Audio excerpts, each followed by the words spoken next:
Chapter 2 of The Srrws of Satan. Steadying my thoughts with an effort, I read every word of the document over again deliberately, and the stupefaction of my wonder increased. Was I going mad or sickening for a fever? Or could this stupendous piece of information be really true? Because, if indeed it were true, good heavens! I turned giddily to think of it, and it was only by sheer force of will that I kept myself from swooning with the agitation of such a surprise and ecstasy. If it were true, why then the world was mine. I was king instead of beggar. I was everything I chose to be. The letter, the amazing letter, bore the printed name of a noted firm of London solicitors, and stated in measured and precise terms that a distant relative of my father's, of whom I had scarcely heard, except remotely now and then during my boyhood, had died suddenly in South America, leaving me his sole heir. The real name and personal estate now amounting to something over £5,000,000 of sterling, we should esteem it a favour if you could make it convenient to call upon us any day this week, in order that we may go through the necessary formalities together. The larger bulk of the cash is lodged in the Bank of England, and a considerable amount is placed in French government securities. We should prefer going into further detail with you personally rather than by letter. Trusting you will call on us without delay, we are, sirs, yours obediently. 5 millions! I, the starving literary hack, the friendless, hopeless, almost reckless haunter of low newspaper dens, I, the possessor of over £5,000,000 of sterling! I tried to grasp the astounding fact, for fact it evidently was, but could not. It seemed to me a wild delusion, born of the dizzy vagueness which lack of food engendered in my brain. I stared round the room, the mean, miserable furniture, the fireless grate, the dirty lamp, the low truckle bedstead, the evidences of penury and want on every side, and then the overwhelming contrast between the poverty that environed me and the news I had just received struck me as the wildest, most ridiculous incongruity I had ever heard of or imagined, and I gave vent to a shout of laughter. Was there ever such a caprice of mad fortune? I cried aloud. Who would have imagined it? Good God! I of all men in the world, to be suddenly chosen out for this luck! By heaven! If it is true, I'll make society spin round like a top on my hand before I am many months older. And I laughed loudly again, laughed just as I had previously sworn, simply by way of relief to my feelings. Some one laughed in answer, a laugh that seemed to echo mine. I checked myself abruptly, somewhat startled, and listened. Rain poured outside, and the wind shrieked like a petulant shrew. The violinist next door was practising a brilliant roundellade up and down his instrument, but there was no other sounds than these. Yet I could have sworn I heard a man's deep-chested laughter close behind me where I stood. Must have been my fancy, I murmured, turning the flame of the lamp up higher in order to obtain more light in the room. I am nervous, I suppose. No wonder. Poor Boffles, good old chap, I continued, remembering my friend's draft for £50, which had seemed such a godsend a few minutes since. What a surprise is in store for you!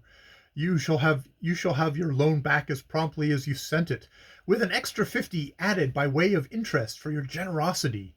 And as for the new Messians you are sending to help me over my difficulties, well, he may be a very excellent old gentleman, but he will find himself quite out of his element this time. I want neither assistance, nor advice, nor patronage. I can buy them all, titles, honors, possessions. They are all purchasable. Love, friendship, position, they are all for sale in this admirably commercial age, and go to the highest bidder. By my soul, the wealthy philanthropist will find it difficult to match me in power. He will scarcely have more than 5 millions to waste, I warrant. And now for supper. I shall have to live on credit till I get some ready cash, and there is no reason why I should not leave this wretched hole at once, and go to one of the best hotels and swagger it. I was about to leave the room on the swift impulse of excitement and joy, when a fresh and violent gust of wind roared down the chimney, bringing with it a shower of soot, which fell in a black heap on my rejected manuscript where it lay forgotten on the floor. As I had despairingly thrown it, I hastily picked it up and shook it free from the noisome dirt, wondering as I did so, what would be its fate now when I could afford to publish it myself, and not only publish it, but advertise it, but push it in all the crafty and cautious ways known to the inner circles of booming. I smiled as I thought of the vengeance I would take on those who had scorned and slighted me and my labor, and how they should cower before me, how they should fawn at my feet like whipped curs, and whine their fulsome adulation. Every stiff and stubborn neck should bend before me. This I resolved upon, for though money does not always conquer everything, it only falls when it is money apart from brains. Brains and money together can move the world. Brains can very frequently do this alone without money, of which serious and proved fact those who have no brains should beware. Full of ambitious thought, I now and then caught wild sounds from the violin being played next door, notes like sobbing cries of pain, and anon rippling runs like a careless woman's laughter. And all at once I remembered I had not yet opened the third letter addressed to me, the one corneted in scarlet and gold, which had remained where it was on the table almost unnoticed till now. I took it up and turned it over with an odd sense of reluctance in my fingers, which were slow at the work of tearing the thick envelope asunder. Drawing out an equally thick small sheet of notepaper, also corneted, I read the following lines, written in an admirably legible and small and picturesque hand. Dear Sir, I am the bearer of a letter of introduction to you from your former college companion, Mr. John Carrington, now of Melbourne, who has been good enough to thus give me the means of making the acquaintance of one who, I understand, is more than exceptionally endowed with the gifts of literary genius. I shall call upon you this evening between 8 and 9 o'clock, trusting to find you at home and disengaged. I enclose my card and present address, and beg to remain, very faithfully yours, Lucio Romanes. The card mentioned dropped on the table as I finished reading the note. It bore a small, exquisitely engraved coronet and the words, Prince Lucio Romanes. While scribbled lightly in pencil underneath was the address, Grand Hotel. I read the brief letter through again. It was simple enough, expressed with clearness and civility. There was nothing remarkable about it, nothing whatever. Yet it seemed to me surcharged with meaning. Why, I could not imagine. A curious fascination kept my eyes fastened on the characteristic bold handwriting, and made me fancy that I should like a man who had penned it. How the wind roared, and how that violin next door wailed like the restless spirit of some forgotten musician in torment. My brain swam and my heart ached heavily. The drip, drip of the rain outside sounded like the stealthy footfalls of some secret spy upon my movements. I grew irritable and nervous. A foreboding of evil somehow darkened the bright consciousness of my sudden good fortune. Then an impulse of shame possessed me, shame that this foreign prince, if such he were, with limitless wealth at his back, should be coming to visit me, now a millionaire, in my present wretched lodgings.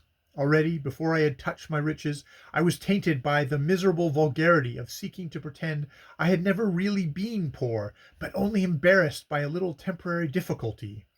If I had had a sixpence about me, which I had not, I should have sent a telegram to my approaching visitor to put him off. But in any case, I said aloud, addressing myself to the empty room and the storm echoes, I will not meet him tonight. I'll go out and leave no message, and if he comes he will think I have not yet had his letter. I can make an appointment to see him when I am better lodged, and dress more in keeping with my present position.